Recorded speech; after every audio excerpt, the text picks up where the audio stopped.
Today we have in our studio Dr. Jody Vittori to talk about the impact of organized crime and corruption on international security. Dr. Vittori is an adjunct professor here at George Washington University and at the National Defense University, and is also a co-founder of the Anti-Corruption Advocacy Network here in Washington, D.C. Thanks a lot for being here. Thank you. I'm delighted to be here. Let's start with the first question, a very general question, about the impact of transnational criminal organizations on international security. More and more we're recognizing the role that transnational organized crime plays in all sorts of global bads that are out there. Transnational organized crime affects everything from local communities all the way up to the global level. Of course, if you have a high degree of crime in your location, it cuts everything from economic development, because people don't want to build expensive factories or expensive houses in high crime areas. It cuts back on public life for individuals, because you don't want to go out after dark, for example, in those situations, or because of gang activity. But we also see it on the global level as well. Let's use some examples from Central America. These can have really detrimental effects for the overall state. So what we see in Guatemala right now is, because of criminal activity, we actually have murder rates in Guatemala that are higher than the death rates when Guatemala was actually in a full-fledged civil war during the Cold War. And that is one of the reasons we see large-scale migrant flows out of the country, up into Mexico, up into the United States, and so forth. When people are running as if they were running from a war zone, it's because from a death rate level, a murder rate level, it actually is. We see situations there with forced recruitment into gangs of children, not unlike the forced recruitment we might see in parts of sub-Saharan Africa when it comes to child soldiers, or forced recruitment of girls for prostitution, again, not unlike we would see in insurgencies in other parts of the world. And when you're dealing with that level of criminality on the highest scales, that has really significant existential threats to the state itself. To give another example from North America, Mexico has lost over 100,000 people since 2006 to their war on drugs there. To put that in a little bit of perspective, keep in mind the United States lost roughly 58,000 soldiers in the Vietnam War. And what a massive cultural, historic, political response that was the United States. And that was to a Cold War level fighting and insurgency. So almost twice as many people have died since 2006 in Mexico for what is not an insurgency. There's not a political motive. And imagine what that does to a state itself, particularly one on our border. But it has other ramifications for international security as well. So the vast majority of terrorist groups, for example, are involved in some level of criminal activity, and often transnational activity, because that facilitates their activities. If they need, for example, to smuggle people somewhere, ISIS has smuggled people through refugee smuggling lines, for example, the transnational organized crime groups that move refugees into Europe. As a matter of fact, ISIS specifically recruits people with criminal backgrounds, and they have some really snazzy posters that talk about how people with the worst backgrounds can make the best ISIS fighters as part of their recruitment in prisons. So terrorist organizations are highly linked to it. Large-scale insurgencies are highly linked to it. We came up with the term narco-terrorist from groups like the FARC that combine narcotics trafficking with terrorism in the 1980s, but we still see groups like the Taliban today, when that American soldiers are fighting in Afghanistan as we speak, along with Afghans and other NATO forces. So one leader of the Taliban ago, before he was killed in a drone strike, had been the head narcotics trafficker and the head money guy for the Taliban. It was never clear whether the Taliban was more of a mafia organization or more of an insurgency. Certainly we as the United States can't always tell. I'm not entirely sure that the Taliban can always tell. But it certainly complicates how you deal with conflict resolution in a situation like that directly involves the United States. Then we also have the issue of how criminality works with states. Traditionally, we've looked at states where the state is trying to fight crime. And in many states that is the case, but that is not always the case, and it cannot always be made an assumption. Some states are what we call criminal states or criminally captured states, where the organs of the state itself, the institutions of the state itself, are made to forward organized crime types of activity, to the detriment often of their own people and certainly to the world. Some great examples of this, unfortunately, are coming out of Russia today, where the use of criminal cyber groups, for example, to help foster Russian foreign policy issues overseas that they want to get out, propaganda or hacking or whatever. Or you see it in how Putin uses the warlord Kadyrov when he wants to eliminate certain political enemies of his, say, at the walls of the Kremlin with some anti-corruption activists or whatever.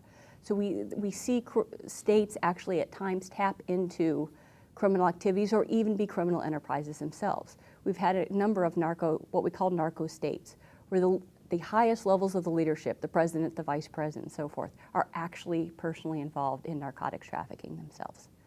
And so obviously when you have a state that's criminally captured, that has tremendous international security implications across the board, both in that state itself, but also in how that state can use criminal organizations to project its power overseas, not unlike in many of the ways that we would see a state, for example, use state-sponsored terrorism to push its foreign policy agenda as well. So there's a relationship between a state sponsor of organized crime and the crime that it pushes or that we find in other states neighboring that country. It can be. Okay. I mean, you can have criminal activity without being transnational, of course. Your everyday purse snatcher is not transnational organized crime. You certainly can have transnational criminal organizations that are what we would call parasitic on a state, where they're fighting the state, where they're trying to just maintain freedom of movement. But generally what we see with transnational organized crime is when you get into the really big stuff, there's plenty of small-scale stuff you can do without any level of corruption or state involvement. Right. But when you're starting to move multi-ton drug shipments or hundreds of people in smuggling networks or something, you get beyond the point where you can use secrecy sufficiently to get your objectives across. If you're going to be moving truckloads of narcotics or something to that effect, or if you're doing really high-scale cybercrime, for example, at that point you usually need at least somebody in the state on your side to allow you freedom of movement. Okay. Now that could be a local border guard or somebody who looks the other way as you smuggle people or goods across the border, but that also could be the state apparatus itself if you can find a friendly state and as a criminal organization sort of make a deal. The state will allow you to operate within certain realms, within certain areas, and there's usually some red lines involved in that, but that gives the criminal organization on a large scale level significant freedom of movement that you need to run what is basically a criminal multinational corporation enterprise. Right. So that's a perspective looking at the criminal organization and how it needs to function. But there are some criminal states, like you said, Yes. that actually use transnational criminal organizations as a foreign policy tool. Yes, they do. Is the United States and the international community equipped? Have they recognized this issue? Are we equipped to dealing with that type of state sponsor of criminal of crime, or organized crime?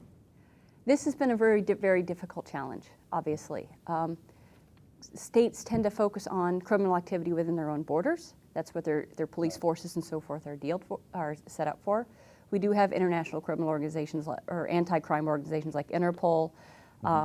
We have international conventions like the Palermo Convention that deal with transnational organized crime. We do international task forces at times, for example. But that large-scale capability to deal with transnational criminal organizations is very, very difficult.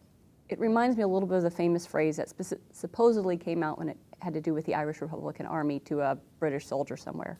And the Irish Republican Army terrorist was saying that, you guys have to be right all the time. We, the terrorists, only have to be right once. And in many ways, the criminal activity is very, very similar. We have to cover all the bases of all types of criminal activity, state-sponsored, non-state-sponsored, from my local criminal doing breaking and entering in a house all the way up to state-sponsored transnational organized crime.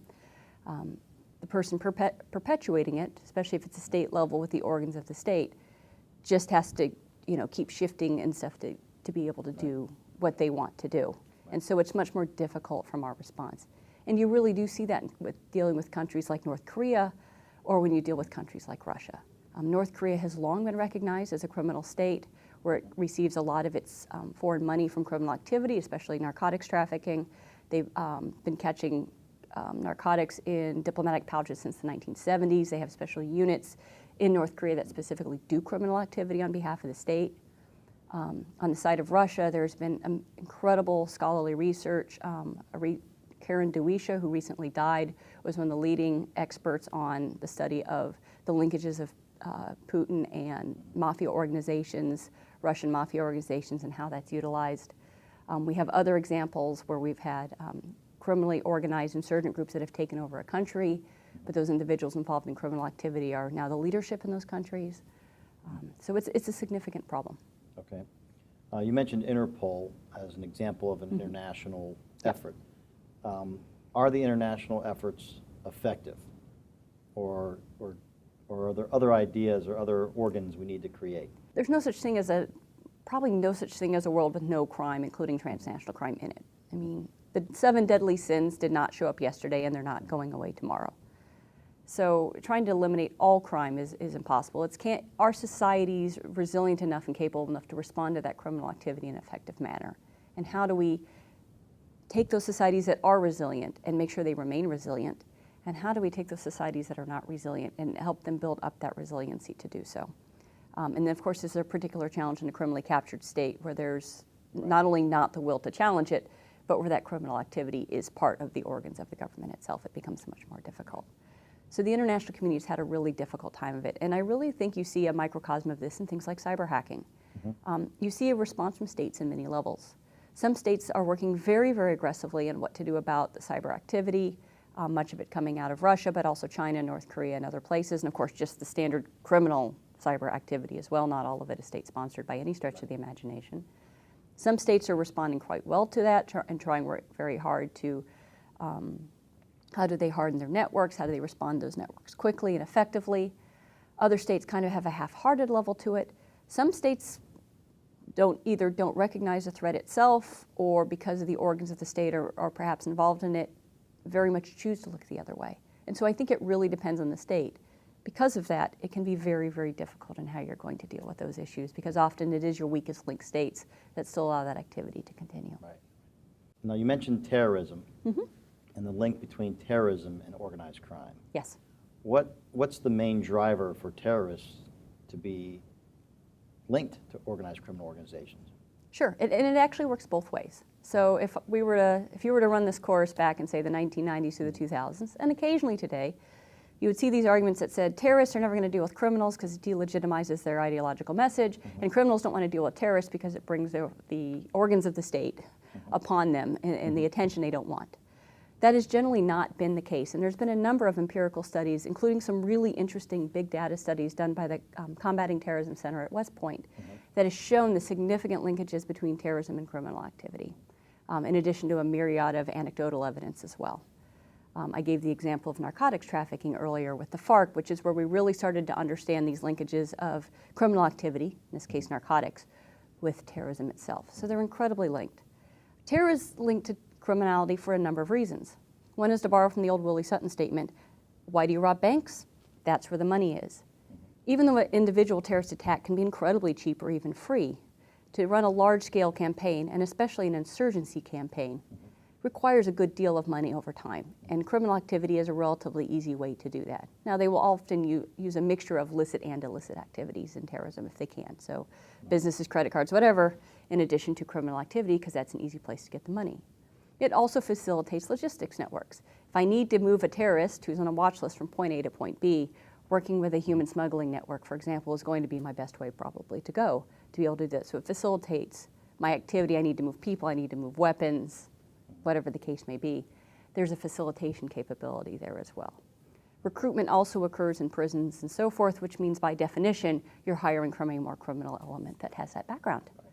But we also have seen that a number of criminal organizations will work with terrorist groups over time, sometimes for ideological reasons. To give a couple of examples, there is a major criminal organization called D Company, which is run by a mobster by the name of Dawood Ibrahim. He started in India, and now he operates out of Pakistan, as far as we know, but who has used some of the criminal activities to support al-Qaeda-related activities that he believes in. We saw this in the Balkans as well. The Kosovo Liberation Army, which goes by its acronym UCK, was a mafia organization first that also took on the Kosovo Albanian liberation. And that has become an issue as the leadership of the UCK is alleged to have been involved in criminal activity in the past with warrants out for them. At the same time, now they lead a sovereign country. So that becomes an issue there. But criminals will do it for maybe the terrorists have a capability they need, criminal or otherwise, or because of ideological reasons, or just because the level of chaos that a terrorist organization helps make in an area facilitates criminal activity. Places with good rule of law are not good places for transnational organized crime generally. If you've got an environment that is much more of conflict and terrorism, and the state is having difficulty controlling its area because of terrorist and insurgent activity, that can also facilitate your ability as a transnational criminal group to use that area, so long as the level of conflict is not too high. So we've seen in areas in the past where we have large-scale criminal activity, and then as you get an extremely high level of civil war, for example, that criminal activity will actually drop. Places that, for example, were intermediary nodes in narcotic trafficking networks, those nodes will move to other locations because the level of conflict got too hot. But when it goes down to a level where the criminal organization can function again, and yet there's not good rule of law or anything, so they kind of get the best of both worlds, they will then move back into those locations. Right. So then failed states or failing states are hot spots for these criminal organizations and terrorist organizations? Not necessarily. Okay. It depends on the type of criminal activity. And much criminal activity actually does not function well in truly failed states, or what we actually often call alternatively governed states. There are very few places that are truly failed for very long. Nature abhors a vacuum, and so does governance. Somebody will move in. It might be a warlord, might be a criminal group, might be a terrorist group, but someone's going to take over governance, whether it be a few neighborhoods to a large chunk of the country. So in alternatively governed locations, it depends on the type of crime you're doing. If you're growing narcotics, for example, if we look in Afghanistan, the largest narcotics producing locations are generally, many of them are highly conflicted, but also some of the areas aren't terribly highly conflicted. They have political leadership that is heavily involved in narcotic trafficking itself, and there's a lot of money to be made. But it depends on the kind of crime you're doing. If I'm doing money laundering, I'm not going to be working out of Somalia. I want to work out of a major banking area. So I want to work out of, if I can, be linked to either the major banking areas. Delaware is a common place that we see a great deal of these sorts of activities. Wyoming in the United States. The United States is actually one of the easiest places in the world to do money laundering. It's actually the second most opaque place when it comes to financial transparency, according to a recent survey done right after Switzerland for their 2018 index. So if I'm doing money laundering, I want somewhere like Singapore, Dubai, Frankfurt, London, New York. If I'm doing real estate money laundering, and I'm doing money laundering in the multi-billion-dollar levels, I can't really do that in somewhere like Kabul, Afghanistan. I need to do that with a real estate market that's large and can absorb millions of dollars. So a place like New York or Washington, D.C. or Miami, San Antonio, Los Angeles, London is a major area of real estate money laundering and so forth. Counterfeiting is going to generally be involved in wherever I have that particular factories for that kind of counterfeiting. So if it's fake Gap sweatshirts, that might be in China where the Gap factory produces X number of sweatshirts for Gap, but then makes more sweatshirts itself, or some other textile sorts of factories that can do that. Right. If I'm doing pharmaceuticals, I'm looking at pharmaceutical plants locations. So that's not going to be your failed states like Somalia. That's going to be India or something, or China that has a pharmaceutical capability. And that does bring us to one of the issues of transnational organized crime, is that it's incredibly broad. It can involve everything from incredibly violent activity, watch the Narcos and narcotics trafficking stuff, we make an infinite number of Netflix movies out of, all the way to stuff that's not incredibly violent, but can still be incredibly lucrative and hugely damaging. Like timber can be one of the biggest areas for making money as transnational organized crimes groups. Wildlife trafficking, and counterfeiting. And even counterfeiting can vary in a broad area. So I can be counterfeiting sweatshirts, which hurts the Gap company, but might not have too many other victims outside of that. Or I could be counterfeiting pharmaceuticals, where I'm making fake cough medicine that's poisonous that ends up taking out a big portion of a village whose medical officer accidentally bought what they thought was legitimate cough medicine but was poison, which has really happened. Massively different results for a society and what that means. Right. And so even criminal activity has very, very broad areas. So with the activity being so broad and the range being from small domestic crime to international global money laundering, is it the right approach to deal with it on a national level, or do we need to create new institutions, international institutions, to really start stemming this, call it tide of crime? Are we looking at the problem the right way? And you mentioned that some organizations will become terrorist or insurgencies, which puts them in a different, category. One from being a domestic criminal, the other to being an actual national security threat or even international security threat. So are we identifying when these transitions occur, and do we have the right mechanisms to deal with them when they become larger and bigger problems? I'll speak to this from a U.S. perspective, of course. I don't think the United States or the world at large is ready for kind of a global police force at this point. So I think working on a coordination level is going to be a better way to go at this time. I don't think anybody would be comfortable with, there is a UN Office of Drugs and Crime that does an amazing job with intelligence sharing and capacity building and so forth. But that is by no means an international police force. Interpol is, a voluntary information sharing organization, which is having specific issues right now because it's been politicized by some members. And so I don't think at this time you're seeing anybody advocate for those. What we do see, however, is trying to create those international norms that make the criminal activity more difficult. What I call throwing the sand in the wheels idea of all sorts of illicit activity, whether that illicit activity be terrorism, whether that illicit activity be criminal, because they use very similar mechanisms. Whether I'm laundering money from my terrorist group, whether I'm laundering money from my criminal group, or I'm laundering money because I'm a corrupt politician, the ways, for example, that money flow works are fairly similar, so long as I'm dealing with a relatively high level of criminal activity, something above my little local pickpocket or breaking and entering sort of person. For example, those are all very similar mechanisms, and because these are all financially motivated organizations, being able to limit the amount of money that goes through the system can have significant effects on that system. And so one of the areas that has been advocated is for greater international efforts against money laundering. This becomes, the United States is the outlier right now when it comes to issues of corruption and money laundering. The United States was in the lead on these and has now recently fallen back when it comes to the international standards, and that's a real problem. So we know, for example, that extremely high percentage of the criminal activity out of Mexico, whether it be narcotics, whether it be related to human smuggling, whether it be gold, that is facilitated through U.S. money laundering. And when it comes to Russian activity, we've seen a lot of exposés lately on the role, for example, of London and Cyprus. And I think Latvia was one of the recent ones that came out. Not only the role of banks, but other money laundering capabilities like real estate. So because these are financial activities, you could never close off the system enough of all money, but you can make it more difficult to move and function. And criminals will find new ways of exploiting the system. Their goal is to make money, and people are creative. So it is always going to be a little bit of a whack-a-mole game of when you close off one area, new ones will come up. But I think getting smarter on how we deal with those issues overall needs to improve.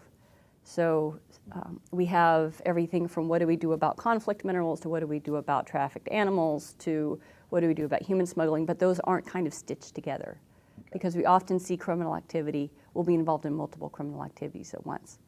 So focusing much more on these big networks that we can start to take out and how do they operate and where do they function and what can they do to them, whether they're moving money, whether they're moving wildlife, whether they're moving gold. How do we do those more often? How do we close off at least the low-hanging fruit of money laundering? Things like ending anonymous shell companies, requiring public registries of beneficial owners of companies, not allowing anonymous trusts. In the state of Delaware, it actually requires less identification to open a corporation than it does to get a library card. And once you've got that US-based corporation, you can do all sorts of things with it. You can open bank accounts. You can use it to buy other corporations. You can do all sorts of things with it. And so these tend to be, kind of the getaway car of criminal activity, whether that criminal activity is terrorist, it's criminal, it's corrupt politicians or whatever. So let's talk about corrupt politicians then. Okay. Because you mentioned that a lot of terrorist organizations or transnational criminal organizations, money laundering, requires some type of state facilitation. Yes. So how bad is the problem of this corruption, and what do we do about it? Corruption is as far as we can measure, and it's always really hard to measure criminal activity and measure corruption because by definition, anybody involved in either of them are trying to hide it. So any sorts of guesses will be very, very haphazard at best. The longest running assessment of how corrupt locations are is the Corruption Perceptions Index by Transparency International, which started in the mid-1990s. And even that, Transparency International itself will admit, it's an incredibly flawed methodology that they use. It's just that no one's found a less unflawed one that they can use as well. And they use other corruption barometers and so forth. When we look at the long scale numbers of that, corruption is incredibly difficult problem to try to deal with. Parts of that is probably how the international community has approached corruption, and how we are now, we believe, getting smarter in how we deal with that and how we understand the linkages of corruption to other illicit activities. We do have just purely corrupt politicians, but we also see that when we're dealing with transnational organized crime or any illegal activity on a large scale, that there will frequently be underpinned by that money laundering and by that corruption, and where one ends and the other begins are incredibly intertwined. These are major foundational areas to allow these other activities to continue. They're facilitators of other criminal activities. So when we look at the corruption numbers, we tend to find a small number of countries that are relatively clean, and then a large number of countries that have some level of control of corruption, and then a very high level of countries near the bottom on the corruption scale that are incredibly corrupt. And it's very difficult, with not too many success stories, of what has worked to fix corruption. It's very difficult to fight. Doesn't mean we stop doing so. As we better understand, there's a political science terminology that we use that comes out of a series of documents starting in 2009 called the political settlement. Particularly when we're dealing with what you termed failed states or alternatively governed states, highly conflicted states, which is this idea that the senior elites in the country sort of get together and, whether formally or informally, it could be formally through a peace treaty, it could be informally through smoke-filled, back-filled rooms, but they basically divide up the rents of the country. To use the economic term as economic rents. As a former military person, you could kind of think of it as the spoils of the country. Right. They kind of divide that up amongst themselves and divide those to keep conflict down to a minimum. And some political scientists argue that that is actually the primary form of governance throughout human history, and that having relatively well-run governments is a new idea that's actually even very rare in the world itself. And these political settlements are a continuing settlement. It's a little bit like the difference between a wedding and a marriage. You know, the wedding, it's a discrete event, everybody's dressed pretty, there's music, there's parties, there's toasts, and then there's the marriage for the next, hopefully, 40, 50 years. Political settlements are a little like that. You might have a formal peace treaty with parties and toasts and music and so forth, but then there's this bargaining and bandwagoning back and forth, balancing and rebalancing within the country that keeps things going. And these tend to be relatively resilient. The leadership may change, but the overall structure of that government doesn't. And we see this in many countries, this sort of idea. And corruption, you can't run these sorts of political settlements without a high degree of corruption. I can't pass the spoils of the country, okay, you're gonna be allowed to do narcotics trafficking through these corridors, and I'm gonna give you the right to exploit this timber illegally, and you get these state-owned enterprises illegally with strong democracy and rule of law. You know, narcotic trafficking is illegal everywhere, timber smuggling is illegal everywhere. So I need a level of impunity, I need a lack of rule of law, I need corruption to be able to pass that patronage to different people to keep them in my group together, to keep that government functioning. Okay, how much does the corruption penetrate, say, the police forces and even the military forces? And you mentioned the border security as well. So how deep are these criminal organizations into the actual law enforcement and military organizations? When we do worldwide studies of people's perceptions of what are the most corrupt organizations, the ones that most commonly come up are law enforcement and political parties. Probably not too surprising on some of that, but law enforcement are seen as the most corrupt. And indeed, what we see that are most detrimental to society is when you have a corrupt judiciary and when you have a corrupt police force, because everything else tends to fall apart from there. I mean, think about having a corrupt local cops. I'm robbing houses and the cops catch me and I can pay the cops or bribe a judge to be released and continue my activity. You know, economic activity in my area starts to fall because of criminal activity. No one's going to build a house in the neighborhood because of that criminal activity. No one's going to build a factory that provides jobs to people because of that activity. It has to do with, say, I can bribe a judge or the police on contracts. Let's say we have a contract agreement and you don't abide by it, you don't pay me the contract, and we go before a judge and you've bribed the judge to come out your way regardless of the merits of the case. economic activity starts to fall apart because we no longer have contract enforcement that can be used. Or I might start looking for alternative locations to provide contract enforcement. One of the things mafias do very well is they often provide contract enforcement in a relatively brutal way. Insurgent groups like the Taliban, one of the reasons they get legitimacy is they're actually considered cleaner and more efficient when it comes to adjudicating land disputes, marriage disputes, and so forth than the Afghan government is. So I can also create legitimacy for my criminal or insurgent organization there.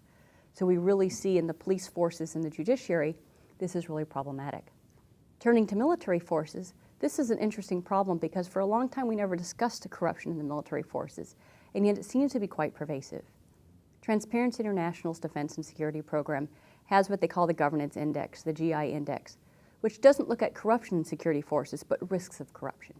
So are there auditors? Is there that are actually allowed to audit? In many countries, it is illegal to audit the books of the state security forces.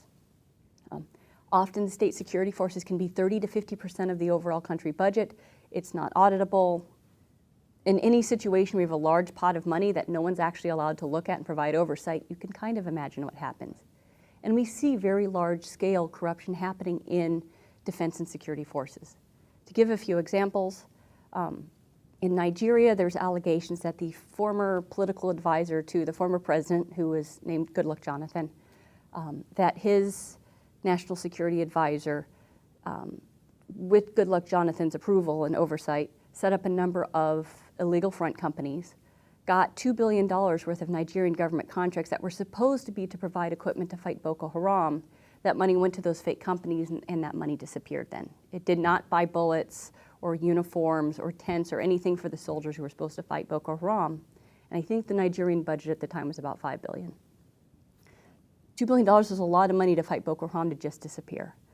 The allegations are that some of that money went into Goodluck Jonathan's re-election campaign, which he lost, and a lot of it just, lined the pockets of various politicians. That has real national security implications. Or you look at the massive levels of corruption in Afghanistan. Since 2009, under ISAF Commander Stanley McChrystal, corruption has been recognized as one of the leading reasons why the United States will probably not ever have mission success in Afghanistan. Some cite Pakistan as the primary reason, some cite corruption. It's always either number 1 or number 2. Corruption's never like number 12. Through a series of military commanders, political leaders, and so forth in Afghanistan, we recognize that we will probably not have mission success there because of corruption. There have been reports, refuted, I should note, often cases by ISAF and others, that in some key districts as many as 30% of the soldiers are ghost soldiers, which means the soldiers don't actually exist except on paper. Maybe they've died, but they've never been reported as dead. They've gone derelict for duty. They haven't showed up. There may be an agreement between the commander that he'll take half the pay and the soldier takes half the pay and the soldier never shows up. Whatever. We're former military. You can't operate a military force where 30% of your soldiers just aren't there. That's before we even deal with, are they well trained? Are they available for duty? Are they sick that day? Whatever. Or in Iraq, when it came to the fall of Mosul. Back in 2014. There was about 5,000 ISIS troops against a military that had received something along the lines of $6 billion of U.S. equipment and training and everything else up through 2011. And they were defeated in a matter of days in their second largest city of Mosul by a bunch of guys in pickup trucks and machine guns. Like, this shouldn't happen in a country with that much equipment and stuff, except the levels of corruption. And Transparency International in the report Big Spin documented a lot of the corruption that went into that fall of Mosul. Everything from, there was not only ghost soldiers, but entire ghost units. Headquarters units that existed on paper with no actual troops. Those commanders would then take that money, those weapons, either pocket it, hold the weapons themselves for their own warlord activities, or sell it on the black market. But you can't fight ISIS for the unit that doesn't actually exist. We had cases of commanders paying money to ISIS so that the commanders could leave and leaving their soldiers to die. This is one of the reasons we saw so many mass graves outside of Mosul after that, is because they left their troops to die as they left the battlefield. Not only did that a direct effect on those units and those soldiers who are tragically dead, but if you're any other unit, soldier in any other unit, how do you not look at your officers going, are they about to do the same thing to me? What happens to your overall combat effectiveness? Troops were cannibalizing trucks and selling the parts and so forth.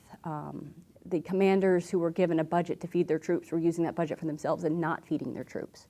Often that forced troops to set up illegal checkpoints to get money by fleecing locals to buy their own food, or they were stealing food, which did not make them very popular, obviously, with locals. And so corruption really, truly can rot out a security force. And I think the Battle of Mosul with ISIS is a really great example of tragically what can happen in those situations. You talked a little bit about how crime and corruption can undermine the economy of a location. How does it undermine basic human security Right. of individuals in those locations? Particularly when we're dealing with the large-scale crime corruption linkage, where especially, and we could be dealing with something local like a town, or we could be dealing with something like a criminally captured state, or anything in between.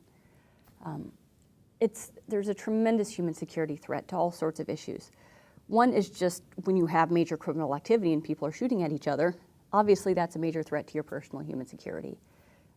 The Central America argument, when we talk about Guatemala, when you have criminal activity that has a higher murder rate than the death rates you were having in a civil war, that is a massive effect on your human security.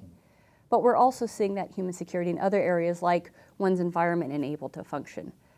If you have, for example, there's a mafia for everything. If you have a timber mafia that comes in and they cut down all the trees, and now you have soil degradation, and the streams you used for fishing, the fish are poisoned, you can't fish anymore. Your fields are deluged, they are no longer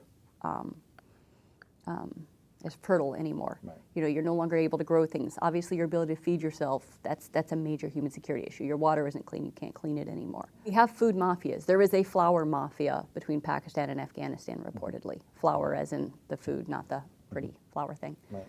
Although it's probably one of those two. I only know the food-related one. About half of a typical Afghan's income comes from trying to feed themselves, and most of their diet is bread. If my mafia raises the cost of bread by 50%, that's a lot fewer calories personally available to myself and my children, or my ability to not only buy bread but also meat, and how that affects my long-term health of my family. Illegal pharmaceuticals and human health. Will I actually be cured by that medicine? Is it actually a poison?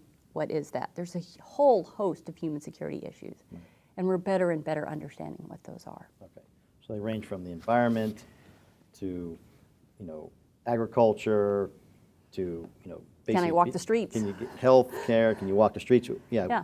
Kidnapping is a Yes. problem. Is there an epidemic of kidnapping Yes. in these areas? It's easy money. Ransoms Right. can be relatively easy money. Either kidnap very rich people and make lots of money, or I just kidnap a whole bunch of poor people and get a couple $100s at a time, Right. But in volume. Right. And both of those have been tremendous scourges in lawless zones, whether that be Chechnya, Iraq, Afghanistan, Right. Syria, you name it. Mexico, which was the kidnapping capital of the world for a while, Colombia. right. The U.S. Treasury. Okay. What does the U.S. Treasury do about all this crime and corruption? Treasury is the lead agency when it deals with money laundering, financial-related crime, as well as the designated intelligence agency, or it has an intelligence function when it comes to money laundering and organized crime. They're the designated groups to do that. But they work, of course, closely with DOD, with the DEA, with ICE, with other groups that are related to those issues. So they are the ones, for example, that put out the lists of who is blacklisted and who is not, whether it be blacklists for terrorist-related activity, whether it's for criminal-related activity, which can also often be the same people at the same time. For example, if they put out ISIS financiers or Taliban financiers who should be blocked from the international system. They're the ones that also enforce sanctions against states, for example, sanctions against Iran. They are, in the United States, the key function when it comes to both the blocking of activity, but also the monitoring of that activity for law enforcement purposes. So have those activities been effective or ineffective? Both. Okay. I think it depends on the individual situation. We do run one of the more robust sets of blacklists when it comes to terrorism, finance, and organized crime, much more robust often than the international communities, because the UN has lists, different countries have lists, UK, European Union, so forth have lists. So the US tends to be much more robust on that. It has one of the better trained and functioning, what are called financial intelligence units. Every country is supposed to have a financial intelligence unit. The US's is quite robust and is one of the models for it, and financial intelligence units can range from very good to actually involved in the criminal activity themselves and everything in between, of course. And so they're considered quite robust in that. When it comes to the corruption that also underpins this, the United States was the first country to actually make bribery of foreign officials illegal under the 1977 Foreign Corrupt Practices Act that was then amended later on to tighten those down. That became the international norm with OECD rules, but the U.S. was really the first mover when it came to things like how do you stop corruption, how do you stop terrorist activity, terrorist financing activity. The United States has had, since the Obama administration, a national strategy against transnational organized crime, which again puts them ahead of many other countries. And those have been reasserted through the Trump administration as well, so, across both administrations. So in many ways, the U.S. has been the leader, but the U.S. has started to fall back. It was the standard setter. Now it's been a little bit more, it feels like it's falling back in some areas. For example, when we're dealing with narcotics, one of the most effective things against narcotics crime is demand reduction. It's a consumer item. If you have fewer consumers, that affects the transnational organized crime level. The United States under the Obama administration was ramping up its demand reduction capabilities. It's something that's always been under-resourced in the U.S. compared to, say, Europe, which has much more robust demand reduction capabilities, at least in Western Europe. There has not been a lot of additional money been put into demand reduction. It has tended to focus on law enforcement side, which the empirical data shows that you save a lot of money and time and effort, and of course all the criminal that goes with it, with demand reduction versus focusing, say, on source countries. The United States is a major source of the money laundering for criminal activity. In some ways, the various national security and kleptocracy-related units in the Department of Justice are an amazing group of people who do amazing work. But they have asked, law enforcement associations have asked, civil society, even banks have asked for the United States to make anonymous shell companies, for example, illegal. And that is still not passed. There's 3 bills currently before the House and Senate to do that, and that has still not been passed. The U.S. was in the forefront of minimizing conflict minerals and requiring accountability of oil, gas, and mining revenues, because these are very, very common ways for transnational organized crime and corruption. In February of 2017, Congress passed laws that, while it did not change the law, pulled the implementing regulations that required transparency in oil, gas, and mining, so that it was more clear on a project level basis what companies were paying to governments and what governments claimed they received from companies. The companies right now are not required to do that, and pulled out of the international standard that required that, which is called the Extractive Industries Transparency Initiative, also in 2017. So while the U.S. set up a lot of that and set the standards and was the first one to pass the law in 2010, it then backslid and did not implement those rules, and those rules are back on the drawing board as we speak. So it's been a very ambivalent sort of level where we're often at the front. Our law enforcement agents do an amazing job, I think, when you look at things like the Department of Justice investigation into the Malaysian 1MDB scandal, or in a series of other major corruption and crime activities. We're incredible, but in other areas, particularly lately in the implementing laws, we have fallen back behind Europe and the UK. What about the Panama Papers? Didn't that kind of create more initiative to stem some of these, shell companies and, Sure. and the money laundering? So the Panama Papers, and there's also a series of other leaks. The ICIJ, International Consortium of Investigative Journalists, which is a group of journalists who were headquartered here in Washington, D.C., a small group. But what they do is they farm out and coordinate media activities on these large-scale leaks of transnational organized crime and corruption issues. Right. Because, just like we talked about with law enforcement, the days where an individual newspaper could take one of these leaks and actually parse all of the pieces out. These leaks and the information in the networks they're tracking are just too broad. Right. So, if law enforcement investigators are having issues, we see a mirrored image of a lot of that on the media and investigative journalism and civil society side, where we're also going more global and linking and having to network with each other on a better basis to work this stuff. So there was the largest leak ever of documents, massively larger than the WikiLeaks leak. Went to a newspaper in Germany, the Süddeutsche Zeitung, I think I pronounced that right. We don't know it, the person's anonymous, who they were, and they leaked all these documents from a relatively obscure law firm called Fosak Fonseca, which has now gone bankrupt, who also had a branch in Nevada. And what they would do was, usually other banks, they had private customers, but also banks, including US banks, would say, I need businesses incorporated in Panama or Seychelles or whatever, and they would do that for them. They were supposed to do due diligence and stuff as they set these things up, but they did not do that. They often looked the other way, or in these leaks we often have cases where they're discussing amongst themselves like, oh, this director of this front company just was arrested for illegal activity. We need to backdate it to make it look like he was no longer the head of that company before he was arrested. So we have incredible sources of documents that really peeled back how this sort of activity works. And it included everything from major criminal activities and pedophiles to guys facilitating the barrel bombs being dropped in Syria to a ton of countries' leaders and their families. Senior leadership in China, senior leadership in Russia, senior leadership in Saudi Arabia. In the Panama Papers, there weren't very many Americans just because that law firm was not favored by Americans. The Paradise Papers, which was another one, had a lot more Americans in it. Some people thought there was a conspiracy to keep Americans out of it. Americans didn't need to set up anonymous shell companies in Panama. They set up anonymous shell companies in Delaware. But it really showed what was going on with these companies. That provided a lot of momentum to start to change these laws faster.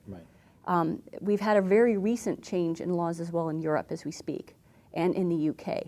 And the combination of the Panama Papers sort of set that foundation, and then you have the acknowledgement of how Russian money and all sorts of illicit activities were flowing in through Europe and through London in particular.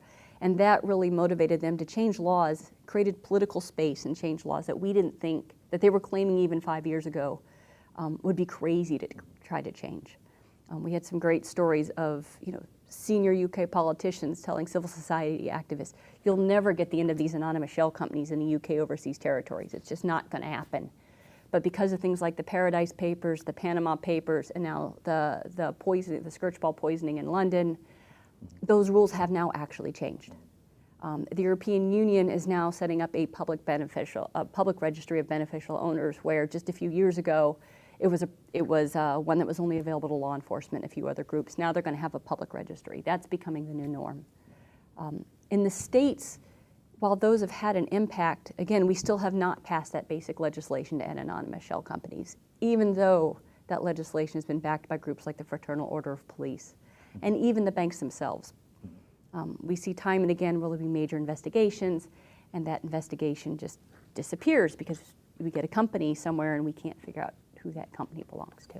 So with cyber capabilities, are we seeing an increase in corruption and organized crime? And is it really being facilitated by this information technology? Cyber certainly facilitates it. If for no other reason, when you think of the definition of transnational organized crime, it's got to be a criminal activity over a period of time with 3 or more people. It has to be a major crime. Now, each state is allowed to decide what constitutes major. That's transnational in nature, which means it's either controlled in one state but functions in another, or it involves people in more than one state, or the criminal activity actually crosses a border like smuggling. When you think of cyber, think of just how much that facilitates it. We've all gotten the cheesy Nigerian, I'm a Nigerian prince, send me $5,000 and I'll give you a million scams in our inboxes. And many of those do actually come from Nigeria. In the old days, if you wanted to run a scam from Nigeria, you actually had to travel a tremendously long distance. Now someone types an email and hits send. And that's technically a transnational crime. It has been controlled from one state, but that email is being sent to another through servers in another state. So it has certainly facilitated it. We had transnational sorts of financial flows and illicit financial flows in the past for over a century. But the new age of globalization and computers and so forth make that easier. So in the past, or if I wanted to move money from country to country to country, I had to physically move money from country to country. Nowadays, I can send money to one bank account, get it, and then send it minutes later to another bank account, send it minutes later to another bank account in 3 completely different countries' jurisdictions. So that if law enforcement wants to track it, they need to get, all sorts of extradition information or a law enforcement, there's a term for it and I just forgot, but a cooperation agreement with, country A, the first jurisdiction that the money went to, and then I need it for the second one, then I need it for the third one, and that's just nearly impossible. In the old days where I had to physically move suitcases of cash, certainly it happened. People were moving suitcases of cash, but it has gotten much, much easier to do because you can push a button, it moves electronically. The information technology increases the speed, the volume, and I guess the distance that these crimes can be can be perpetrated. And we see this we see it, for example, in human smuggling networks, where the role of cell phones play in both in passing the money, but also in verification that the smuggling activity has occurred. So a family being smuggled or whoever's being smuggled costs thousands and thousands of dollars. Right. The family may either give part of the money up front, or relatives may give part of the money up front, and then the smuggler will move the family, and then once the family confirms via cell phone that they're safe and fine, the rest of the money will be released. It might be put in an escrow with a trusted person to release the last of that money at the end, because of course you would never give all your money up front if you could avoid it. Right. And the ability for families to be able to do that via cell phone now, to be able to contact smugglers, be able to cell phone, to be able to find out which smugglers are better than other smugglers and which are less likely to steal from you along the process. All of that is being facilitated by modern communications in a way you couldn't do that without everybody having a cell phone, for example. Right. So the information technology is enabling the small crimes as well as the large, movement of money and money laundering across international borders. Yeah, and everything in between. Right. A lot of crime is done through, or money laundering, even small scale stuff, is done through the money value cards, like a Target gift card, or not to imply Target or anything, because there's controls in the States. But I can take a couple Target gift cards with me, or Amazon gift cards with me, or whatever, across any state border. It doesn't look suspicious, and I can hand it to the next person. They can cash it in with no problem. Right. And those are more prevalent in other countries. Right. There's all sorts of things I can do now. So it appears that the international borders are not obstacles for the criminals, but are obstacles for law enforcement and mechanisms to stop the crime. The border can be either an obstacle or it can be one of the greatest benefits for cash. It depends on my particular criminal activity and what I'm trying to do. Okay. A lot of criminal activity, because I'm going, for example, from a state where crime is relatively easy to one where it's very, very difficult. For example, if I'm jumping from the Mexico border to the U.S. border, I make a lot of money because of that border being there. Matter of fact, there's a lot of empirical data that a lot of the coyotes that used to move people across the U.S.-Mexican border, either people would just walk across, or they were small-scale, few $100 kind of local people in the area. Now this is a major transnational criminal activity because it's so hard to smuggle across the border. Right. The small-scale guys couldn't, it was way above their capability. So it's brought a tremendous amount of money in, for example, to transnational organized crime in a way that it didn't used to bring it in before. Right. So those borders can be incredible facilitators to it, but it doesn't necessarily have to be. I could have, for example, a very strong border patrol or something that makes my criminal activity across that border very difficult or impossible, and maybe I need to find another route, for example, or go through another location. So it can be both a help or a hindrance. Right. And so if you're transferring money from one bank to another bank and another bank in 3 different countries, that happens relatively easy and quickly. But even that can be an issue. It's great because if I'm a criminal, because I can move things across multiple borders, but what happens if I make the wrong government mad? So let's look at the FIFA soccer scandal case. Right. The way the U.S. claimed jurisdiction over that, because most of the crimes did not occur in the United States, although a few did. We're no great lovers of soccer, let's face it, for the United States. The way the U.S. Department of Justice took jurisdiction is that that money transferred, even for a millisecond, because it was dollar denominated through the U.S. banking system, and thus it fell under the jurisdiction of prosecutors in New York. So it was for those corrupt officials in FIFA, it was a great way to move their money to a place where they could use it for all sorts of fancy apartments. One guy bought an apartment for his cats. Right. All sorts of crazy things. But it also ended up having a lot of them captured because it came across a jurisdiction that cared to prosecute them. Right. So it's both, like anything, it's a tool that can be both a blessing and a curse. So in your opinion, is organized crime and corruption increasing or decreasing? I would have to say it's probably increasing. Okay. Some of that because, if we were to do this 150 years ago, what would constitute, for example, smuggled activity? Was it illegal for me to move cocaine 150 years ago? No, that wasn't legal then. Did I need a passport to cross a border? I don't know. You didn't, by the way, by and large. And so because of the modern bureaucratic state and laws and so forth, good ones, like, narcotics are bad for people. It couldn't be criminal activity until it was illegal. So as that sort of worldwide bureaucratic understanding of global harms has grown and the legal infrastructure for that. So things that weren't a crime 100 plus years ago now are criminal activity, and thus transnational organized crime can take advantage of it, along with what populations are willing to put up with.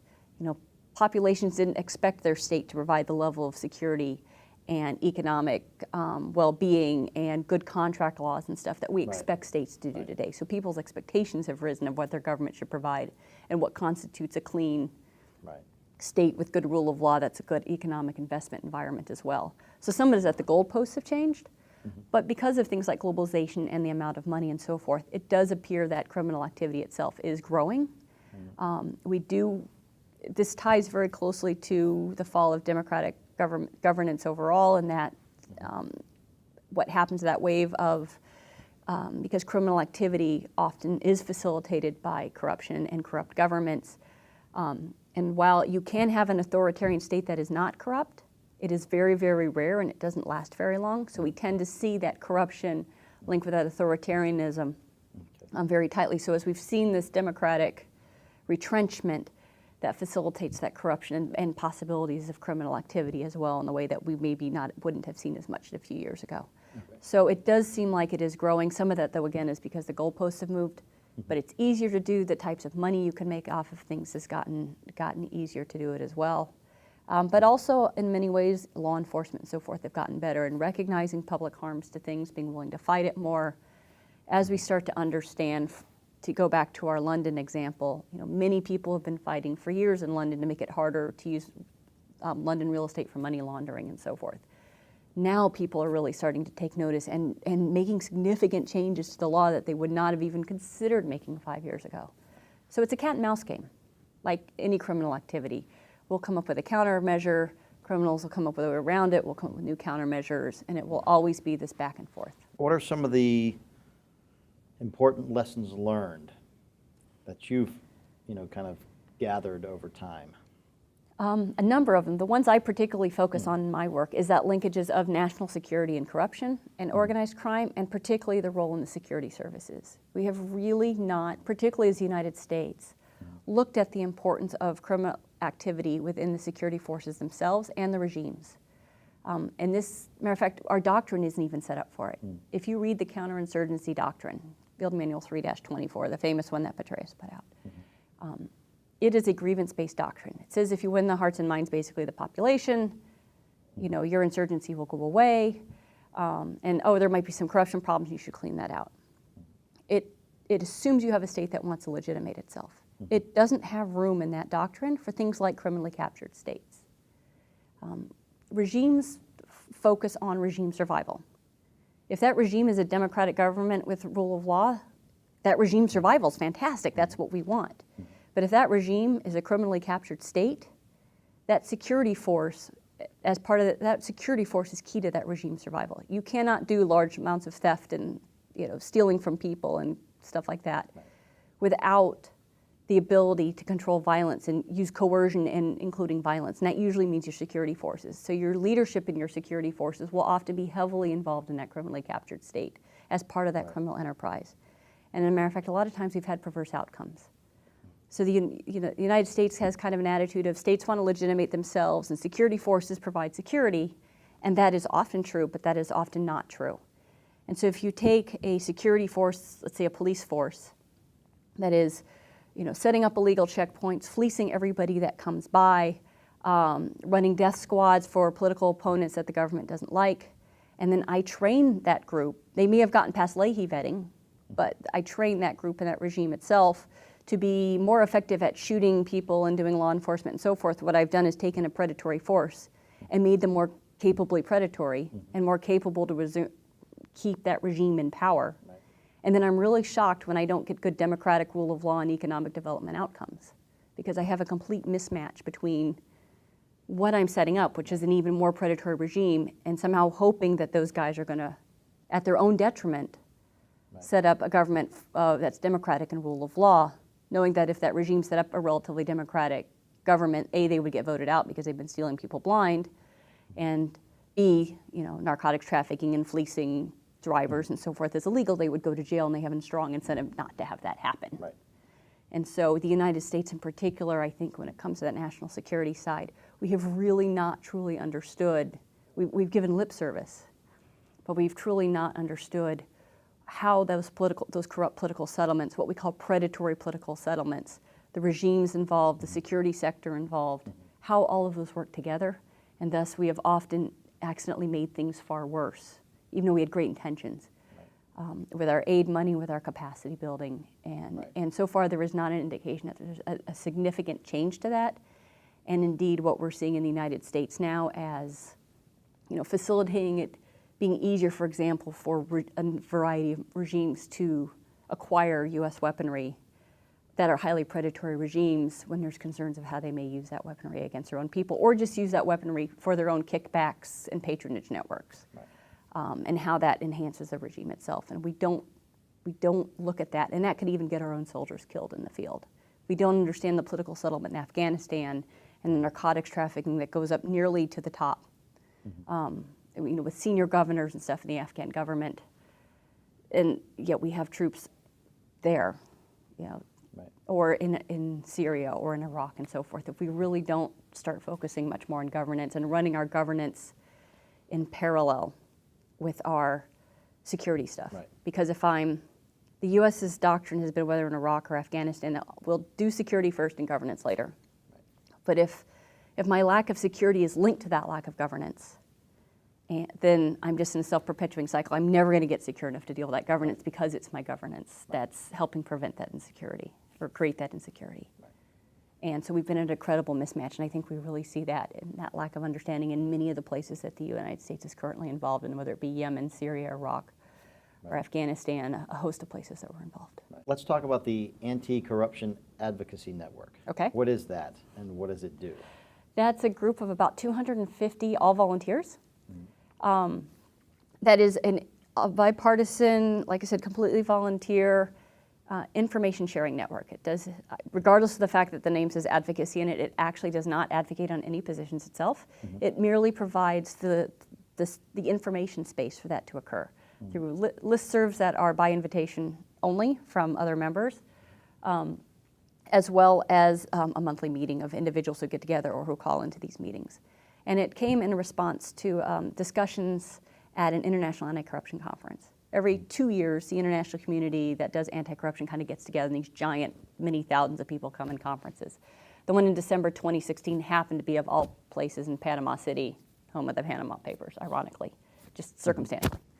And so for the first time, the American anti-corruption community were kind of sitting down as a group, ironically in another country, and realizing that we didn't have a way to share information on what was going on in anti-corruption. So like the academic community had their kind of cone of excellence, if you will, and there was a group of civil society groups over here doing great work, and a group of civil society organizations there doing great work, and nobody knew what anybody else was doing or had a way of coordinating, and often we're working on the same things.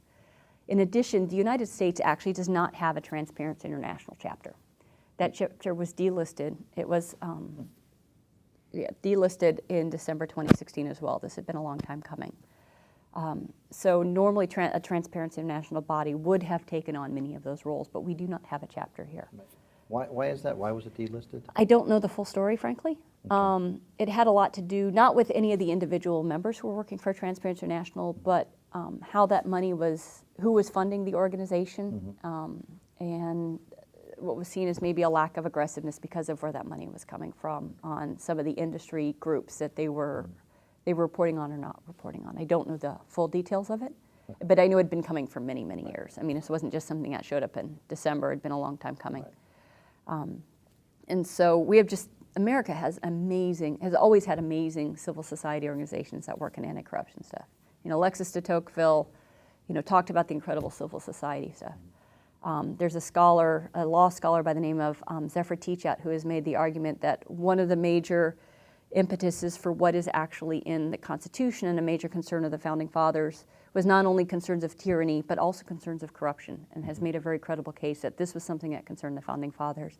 And so the United States has always had a very, very motivated series of movements, whether you think of the progressive movements under Teddy Roosevelt, or the movements to clean up the civil service after the fiascos in the Grant administration. There has always been a big push in anti-corruption in the U.S., but it's often not as coordinated as in other places. And a lot of times groups didn't know what they were doing. So this was an effort to create sort of an umbrella to allow the information sharing between groups. So yeah, it's a way to like send emails out to say, you know, it's U.S. focused, but because the U.S. is, you know, such a big weight in the international community, including in anti-corruption, it also has international effects as well. So Transparency International. Yes. What is that and what do they do? So Transparency International is a group that was founded in the early 1990s by some journalists and former World Bank individuals who are still heavily involved in the organization. And believe it or not, for example, at the World Bank, you used to not be able to say the word corruption in reports or otherwise. You just weren't allowed to do it. Corruption was a huge problem, and yet nobody was really talking about it or its effects. And so these groups did a couple of things. One is they started making serious claims about corruption, but they started backing it up with a lot of empirical evidence of what it could do to the various things that you just asked about today. Everything from economic development to human security to international security, healthcare outcomes, education outcomes, and backing that with the best empirical data that they could find in studies and so forth, including their famous Corruption Perceptions Index, which is the oldest. It's by far not the only anti-corruption index, but it's the longest running one.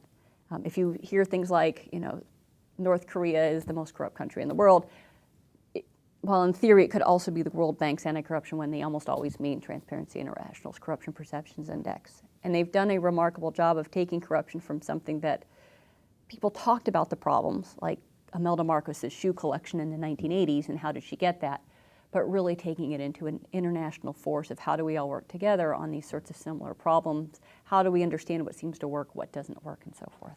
And have they been effective at changing things at the World Bank or other places? I mean, they've certainly changed the narratives and so forth as far as being effective because issues like corruption weren't discussed. Whether it be in World Bank projects, whether it be within governments, within health sectors, within education sectors, the defense and security program, and talking about, you know, hey, corruption inside defense forces really matters to international security outcomes for the United States and for other countries. So they've certainly changed that narrative. There's a tremendous amount of legislation and so forth that has been related to Transparency International movements. It's always hard to say, like, you know, A equals B, Transparency International did this, therefore law changed this way or something, because there's so many amazing civil society groups, and they never work alone in these things. Right. It's a series of country-based chapters, and then they have some thematic chapters as well that deal with topic areas worldwide. So there's, you know, amazing Bangladesh chapter, an amazing Colombia chapter, and so forth that work on local issues, but then also get together from time to time to share information on the global level. So both within countries, they can be very, very effective. But certainly the narrative has changed. If we were to look at the narrative of corruption issues in the late 1980s, and if you wanted to go do a serious study of, you know, what empirically is out there, you would find even very, very little out there. Right. So any other lessons learned that you can think of that you'd like to talk about? I think probably the other big lessons learned that we're all dealing with in the international community now is what we want to do with countries, whether it be corruption or economic development or whatever, is capacity building. Capacity building is relatively easy. I'll use you know, that defense example or whatever. Can I teach guys to shoot a certain target with a certain accuracy a certain number of times? Does everybody have the weapons they need? Does everybody have the combat boots they need? Those easy metrics that we all want to measure. And capacity building is great for those relatively easy metrics. But what we've often found is that what we really need to understand is that part that is the hardest to measure empirically, and that is political will. Going back to my military example, I can teach anybody to shoot really, really well with enough practice and so forth. But what are they shooting at and why? Are they do they have the leadership that has the will to use that now well-trained unit and small unit tactics to go after transnational organized crime groups that are operating in major cities? Or are they going to use it because they're actually part of the transnational criminal groups, and now they're really, really capable at small unit tactics as transnational organized crime groups? Right. And we're really we understand that this is one of the more difficult issues to get into, because how do you measure political will? This is almost like a psychology problem, and yet it's more important than the capacity building.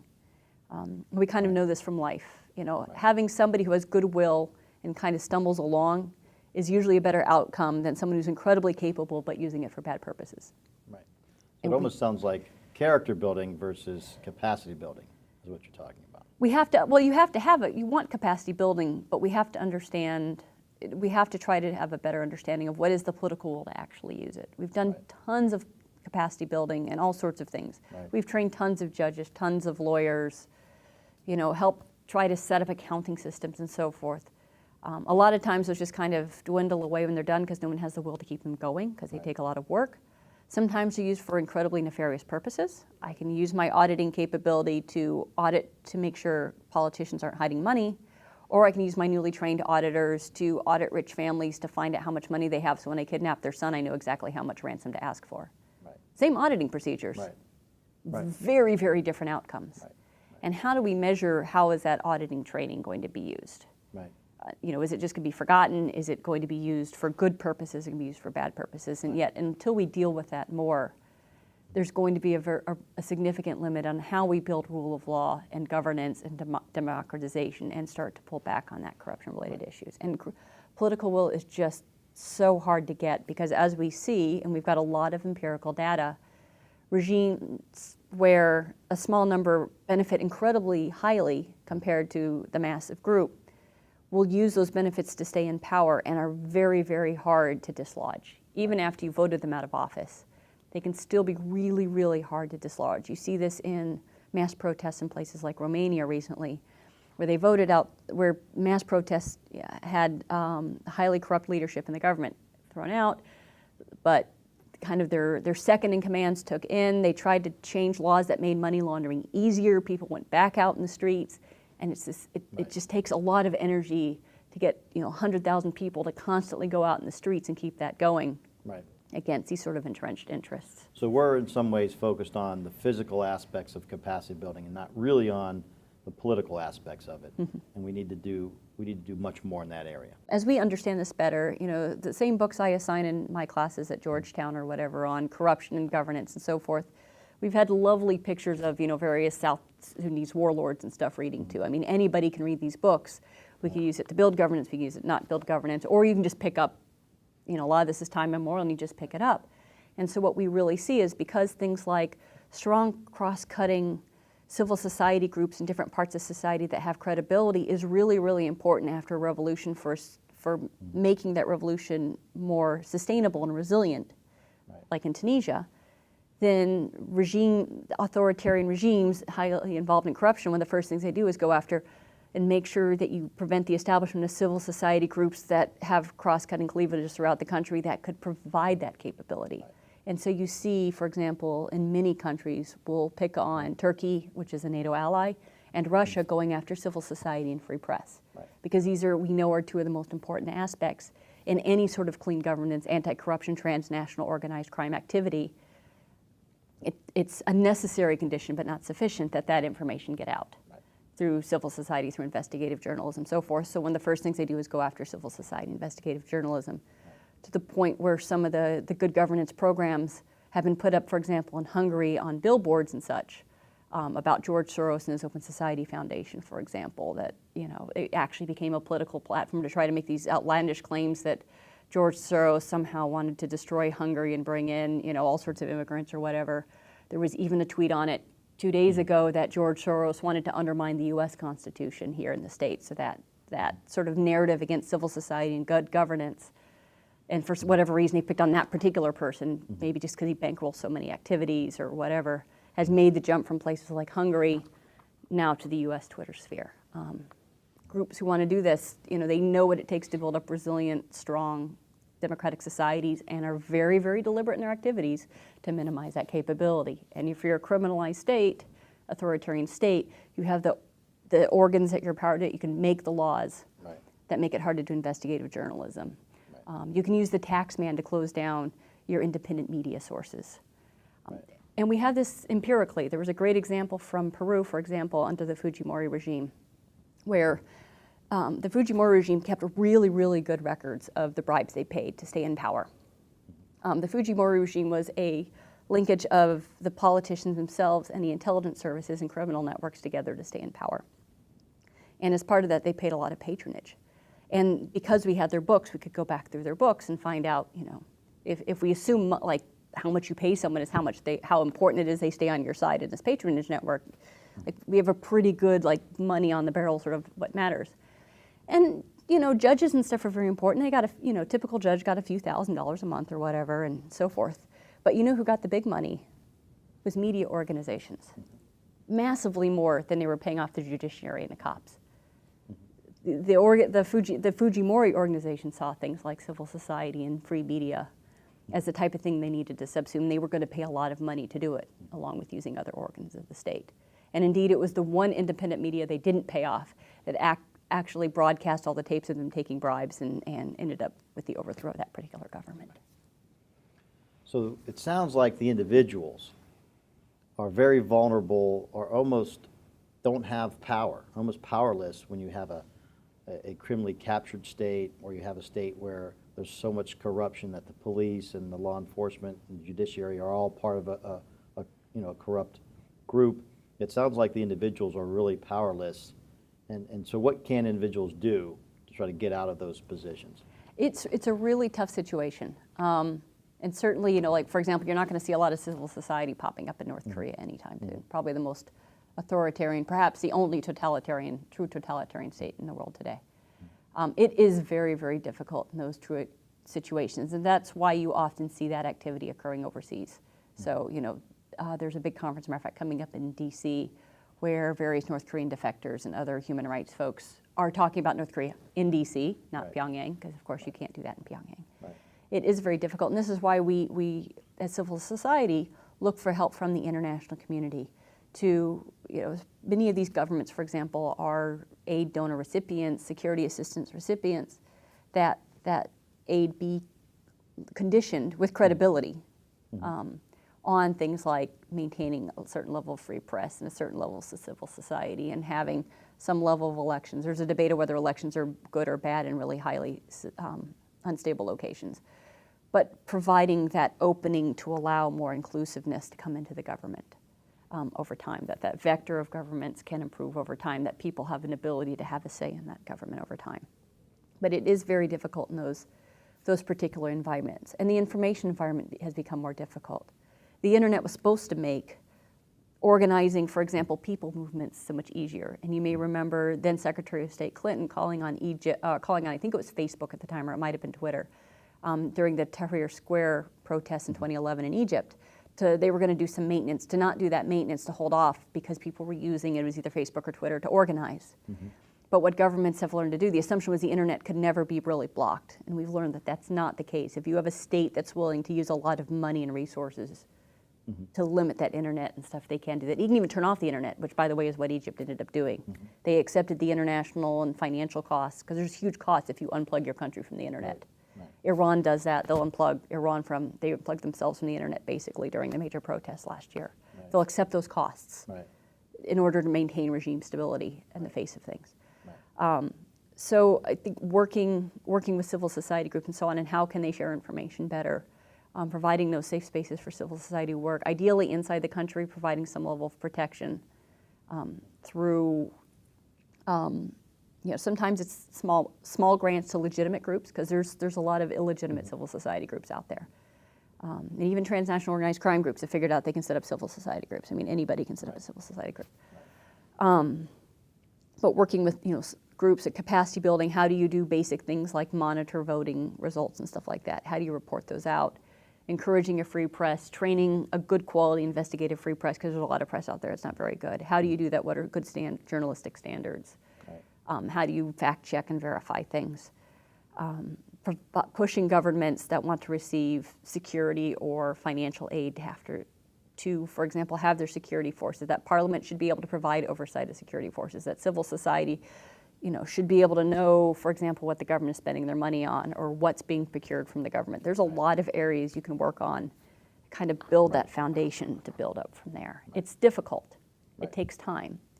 It's generally 1 to 2 generations to get a place from completely corrupt to doesn't completely suck, and another generation or 2 to move up from there. But it happens. I mean, if we were to talk 200 years ago, there would not be any truly, maybe Great Britain is the only consolidated democracy in the world, maybe sort of the US, depending on how you define democratic and what's democratic enough, given who could vote and who couldn't. But if we were to look 200 years ago, every country would be ruled by a relatively predatory monarchy. Human rights, bills of rights, constitutions, checks and balances basically didn't exist. And now we're having this discussion. We have states, we've got states that have made incredible improvements over time, like South Korea, even Turkey until recently. Of course, now they don't qualify, but all sorts of states. Germany would not have been seen as a bastion of human rights and consolidated democracy. So states do change. Right. This might be a pessimistic talk, but when you look at the long range of history, Right. those push and pull factors, eventually the goal of people to have a say in their government, to not have their government expropriating what should be the public good for their private gain and so forth, does gain traction and does slowly, 2 steps forward, 1.8 steps back, level, Right. move forward. So it's a combination of civil society, international pressures, and then specific national policies to try to bring about change and improve the quality of life and human rights in these countries. And in the end, no external force has ever been able to clean up a country, to make it from criminalized and corrupt to non-criminalized and corrupt. It always has to happen internally. Right. Now, the international community can have a tremendous influence on how that goes, how long that takes, what the trajectory is. Right. If I take my highly corrupt predatory regime and I throw a bunch of weapons and training at it so that it's now more highly corrupt and predatory and more capable at doing that, Right. obviously I slow that process. Right. On the other hand, if I am, very smart and work very hard, that as I find the corrupt politicians usually don't want to leave their cash and assets and families in those countries. They're conflicted and criminal and stuff like that. They would know they're in charge of it. They want to send their kids overseas to nice schools. They want to get their medical care overseas. They want to live overseas as much as they can and usually have nice houses overseas and so forth. A certain amount of money will stay in the country. We have huge financial flows overseas because Right. the banks are criminalized and stable. Why would you leave your money there? They want to move them somewhere stable. And so, if I have a government that works very hard to prevent, for example, that money laundering by a very corrupt government, Right. And is willing to investigate that, and I can help, and it's willing to provide support to civil society, which can even be, pulling major, encouraging governments to pull major civil society actors out of jail, not imprisoning them, so forth. Right. Even on that level, I can shape that space to allow more room for that internal population to move for changes in a way that works for them, because every population is different. Right. So the external has a tremendous amount of influence on that, but it doesn't have control. Right. I want to thank you for speaking with us and sharing your insights and all this information. And we're really glad we were able to get you here in the studio. Thank you. I'm delighted and honored to be here. Thank you so much for having me today. Appreciate it.